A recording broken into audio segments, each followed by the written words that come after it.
किसी और का ज्ञान नहीं, अपना ज्ञान। आत्म कथा किसी और की कथा नहीं, अपनी कथा। तो इसी आत्म ज्ञान का मतलब है मैं किसी और का नाम नहीं, खुद का नाम जानूं। किसी और का नाम जपोगे वो आत्म ज्ञान नहीं, वो किसी और का नाम जप रहे हो तुम। अपना नाम जानने को ही आत्म ज्ञान कहते हैं। तभी हम गुरुओं के पास नाम दान लेने जाते हैं। इसको बोला गया है नाम लेने को नाम दान। किसका नाम? खुद का नाम। किसी और का नाम जपना है तुम्हें, बिना गुरु के 36 नाम पता है? तुम्हें सबके नाम पता हो सकते हैं, लेकिन तुम्हें अपना नाम नहीं पता। अपना नाम क्यों नहीं पता? क्योंकि तुम्हें अपना नाम भूला हुआ है, और जो लोगों ने तुम्हें 52 अक्षरी नाम दे दिया उसको तुम अपना नाम बना बैठे। मेरा नाम नितिन किसने दिया? माता पिता ने दिया। अक्षर थे इसलिए दिया, अक्षर ना होते तो क्या देते?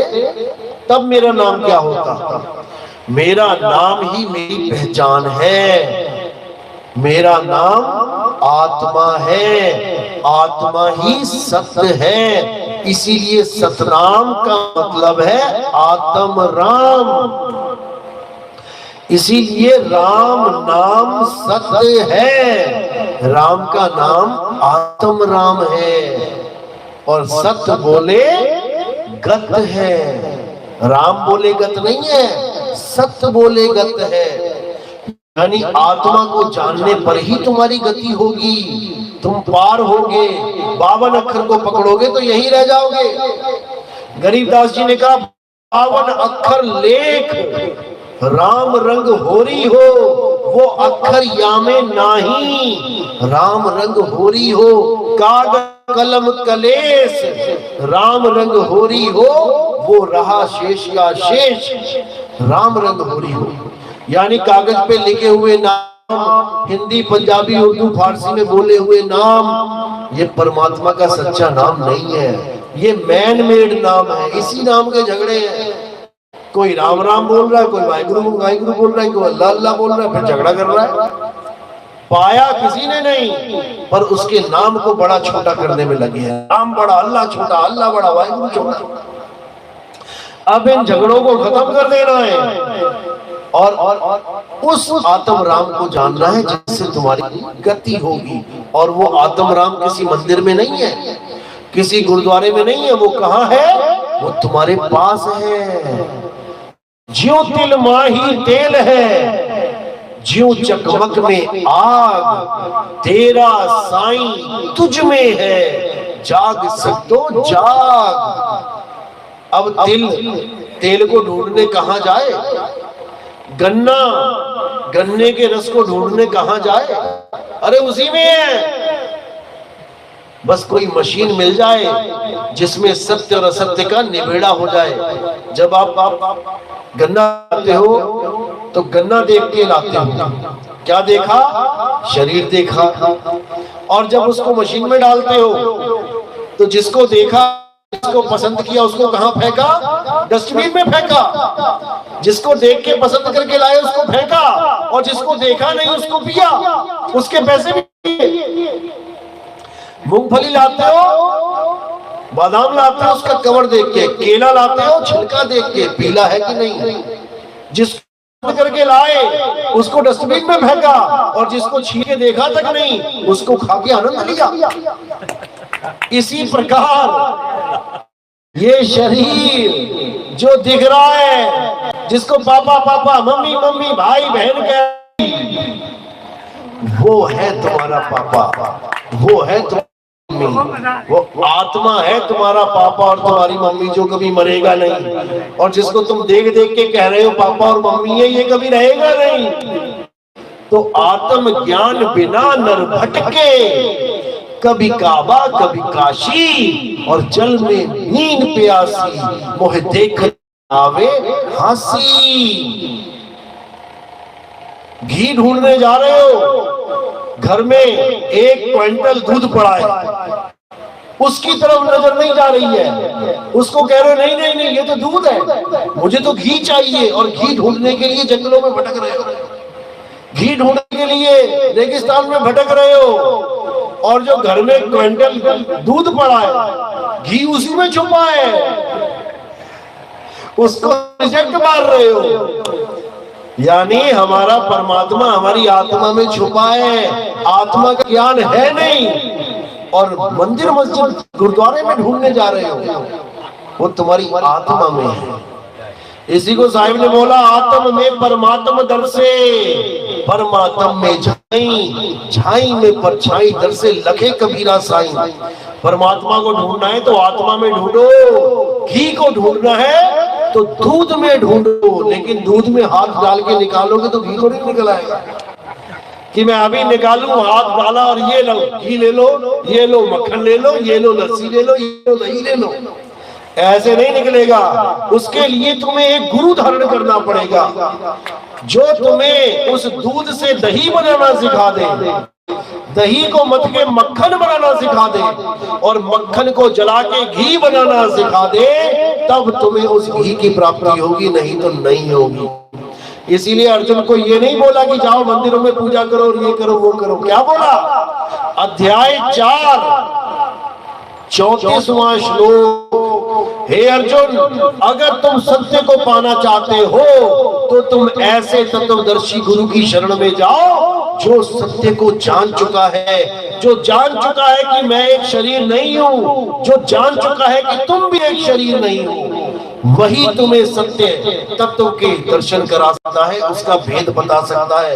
नहीं तो जितने दुनिया में गुरु बैठे हैं, खुद को भी आदमी मान के बैठे हैं और तुम्हें भी आदमी औरत बना के बैठे हैं।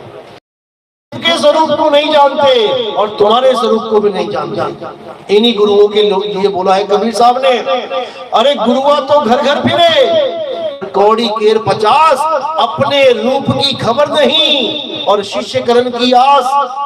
लाखों करोड़ों चेले बना के बैठे हैं और क्या करवा रहे हैं? देवी देवताओं की फोटो हटा के अपनी फोटो लगवा के अगरबत्ती घुमवा रहे हैं। अब किसकी अगरबत्ती कर रहे हो? कपड़ों की। आदमी का कपड़ा, औरत का कपड़ा, कुत्ते का कपड़ा, बिल्ली का कपड़ा, हाथी का कपड़ा, ये सारे शरीर कपड़े हैं। आत्मा से कपड़े की पूजा करवाई जा रही है। जो नित्य है, अजन्मा, शाश्वत है, वो कपड़े की पूजा करने में लगा हुआ है, उसकी गलती कभी नहीं हो सकती। जो कपड़ा पूजेगा उसको कपड़ा ही मिलेगा। एक ऋषि था, सारी उम्र ओम ओम करता रहा। जब बूढ़ा हो गया तो एक हिरण पाल लिया। अब हिरण पाल लिया तो इतना प्रेम हो गया हिरण से, उसको घुमाना फिराना, खेलना, घास खिलाना।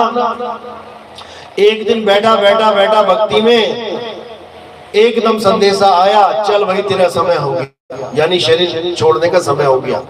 अब जैसे ही शरीर समय हुआ शरीर छोड़ने का, उसका ध्यान कहाँ चला गया? हिरण के बच्चे में, कि इसको कौन देगा, इसको घास कौन खिलाएगा, इसके गले में रस्सी बांधी है, कोई भेड़िया आ गया, चीता आ गया, इसको बचाएगा कौन?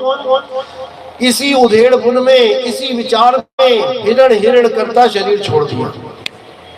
तो क्या बन गया? हिरण ही बन के आ गया। सारी उम्र की भक्ति जी, हिरण की आस लगाई, हिरण को याद किया, हिरण बन के आ गया। और तुमने तो इतने महंगे महंगे कुत्ते पाल रखे हैं, सोचो एक में भी ध्यान नहीं जाता। खुद बीमार हो गए तो कहोगे कोई बात नहीं, हो जाऊंगा ठीक अपने आप। कुत्ता बीमार हो गया तो साथ ही फोन कर देते, डॉक्टर साहब मेरा कुत्ता बीमार हो गया। सुरता कहाँ है? ध्यान में कौन है? कुत्ता ध्यान में है, कुत्ता ही बनोगे जाके। इसीलिए हे अर्जुन, किसी शरीर में ध्यान नहीं रखना है, शरीर असत्य है, ध्यान केवल अपनी आत्मा में रखना है। जो अपनी आत्मा में ध्यान रखते हैं, जो अपनी आत्मा में स्थित हो जाते हैं, वही स्थित प्रज्ञ कहलाते हैं। वही स्थित प्रज्ञ कहलाते हैं जो अपने आप में स्थित हो गए, जो लहरों से समुद्र हो गए। समुद्र के ऊपर लहरें चलती है ना, लहरें भी पानी, समुद्र भी पानी, लेकिन वो चल रही है। क्यों चल रही है? हवा का साथ लेके।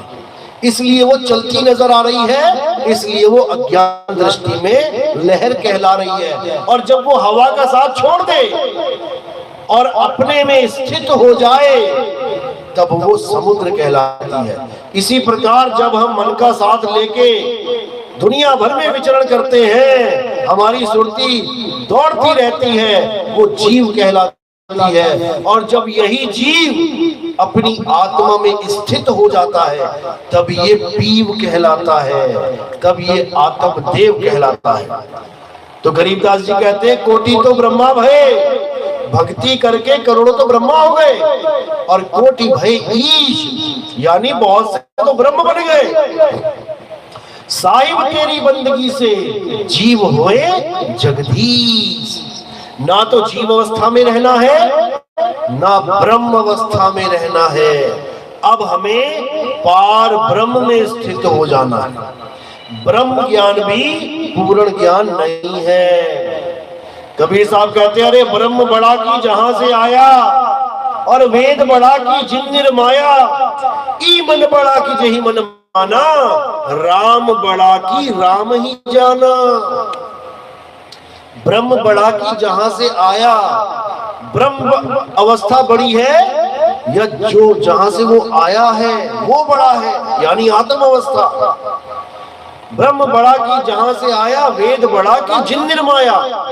वेद बड़ा है या उन वेदों को लिखने वाला आत्मदेव बड़ा है। आत्मा ना लिखे तो वेद भी नहीं है। वेदों की तो उत्पत्ति इस आत्मा ने करी है, यानी उसके पास 100% ज्ञान है तो उसने 1% ज्ञान लिख दिया वेद में, बाकी 99 नहीं लिखा। सोचो कौन बड़ा? लिखने वाला बड़ा, जो लिख गया वो नहीं बड़ा। वेद बड़ा की जिन निर्माया, ई मन बड़ा की जेही मन माना। वो मन बड़ा है जो दौड़ रहा है, भाग रहा है, गलत काम कर रहा है, या वो मन बड़ा है जो रुक चुका है, जो शांत हो चुका है। ई मन बड़ा की जेही मन माना, राम बड़ा की राम ही जाना। दीवार पे लिखा है राम, वो बड़ा है या जिसने जान के लिखा है कि मैं इसको लिख रहा हूं ये राम है। ये खुद नहीं बता सकता कि क्या नाम है, मैं ये बता सकता हूं कि इसका नाम है। यानी अक्षर बड़ा नहीं है, अक्षर को बनाने वाला बड़ा है। 52 अक्षर बड़े नहीं हैं, 52 अक्षर को उपजाने वाला बड़ा है। तो इसी को समझना है। तो आगे कहते हैं ब्रह्म ब्रह्म कबीरा फिरे उदास, तीरथ बड़ा की तीरथ का दास। तुम कहते हो बहुत बड़ा तीरथ है, लॉकडाउन में सारे तीरथ छोटे हो गए। बहुत बड़ा तीरथ इसलिए है क्योंकि तीरथ का दास वहां पहुंच गया करोड़ों की संख्या में। इसलिए तुम कह रहे ये बहुत बड़ा तीरथ है, किसकी वजह से? तीरथ के दास की वजह से। ये गुरु बहुत बड़ा गुरु है। क्यों? अरे संगत देखो, संगत देखो कितनी सारी है, इसलिए बड़ा गुरु है। और कोई पीपल के नीचे महाज्ञानी बैठा है और एक आदमी उसके सामने बैठा है, उसको कहेंगे छोटा गुरु है। क्योंकि यहाँ पर ज्ञान को कोई नहीं परखता, यहाँ सामान को परखते हैं। बड़ा बड़ा आश्रम तो बहुत बड़ा गुरु है, और जिसकी छोटी सी झोपड़ी आ रही है क्या है? कुछ भी नहीं है। इस पे तो परमात्मा ही दयाल नहीं हुआ, हम पे क्या होगा? पैसे को परमात्मा बना रखा है, कहते हैं इस पे तो परमात्मा खुद दयाल नहीं हुआ, भिखारी बना रखा है, इसको हम पे क्या दयाल होगा? और जिसके बड़े बड़े आश्रम है उसको कहते हैं वाह परमात्मा ने तो भंडार भर दी है, यहाँ पे हमें भी जरूर कुछ ना कुछ मिलेगा। तो भाई ये माया का खेल है। जो असली ज्ञानी होता है वो इन आश्रमों में नहीं रहते। बड़े बड़े आश्रमों में, बड़े बड़े आश्रमों में राजा रहते हैं। राजा क्यों? तपस्या करके आए हैं। तपो राजा राजस नरकम, तपस्या करी राजा बन गए, राजा बन के नरकों में जाने की तैयारी है। लेकिन जो ज्ञानी पुरुष होते हैं वो अपना नॉर्मल जीवन बिताते हैं, उन्हें किसी आश्रम वाश्रम की जरूरत नहीं होती है। वो जिस घर में खड़े हो जाए ना, वो घर ही आश्रम बन जाता है। देखो कितनी संगत बैठी हुई है। इसी को बोला वासुदेव कुटुंबकम। कुएं का मेंढक नहीं बनना है कि ये मेरा पापा, ये मेरी मम्मी, ये मेरी बीवी, ये कुएं का मेंढक है। हमें हमारे संतों ने वासुदेव कुटुंबकम, पूरा विश्व हमारा परिवार है, हमें ये संदेशा दिया था। लेकिन हम कुएं के मेंढक बन के बैठ गए हैं। इसलिए अब जागो और सारे संसार को अपना परिवार मानो, सारे संसार को अपना भाई बहन मानो, और सारे संसार का जो एक मालिक है उस एक मालिक को जानो। धर्मों के नाम पे लड़ना बंद कर दो, क्योंकि सारे धर्म 52 अक्षरों की वजह से अस्तित्व में है। अगर ये 52 अक्षर हटा दिए जाएं तो सारे धर्म, सारे धर्मों के ग्रंथ सब खत्म हो जाएगा, सब खत्म हो जाएगा। लेकिन फिर भी जो सत्य है वो खत्म नहीं होगा। आत्मा ही सत्य है। ये संसार बनने से पहले भी आत्मा थी और संसार खत्म होने के बाद भी आत्मदेव सदा सदा रहेगा। उसी को जानना सनातन धर्म है। तो आज का सत्संग यही समाप्त करते हैं।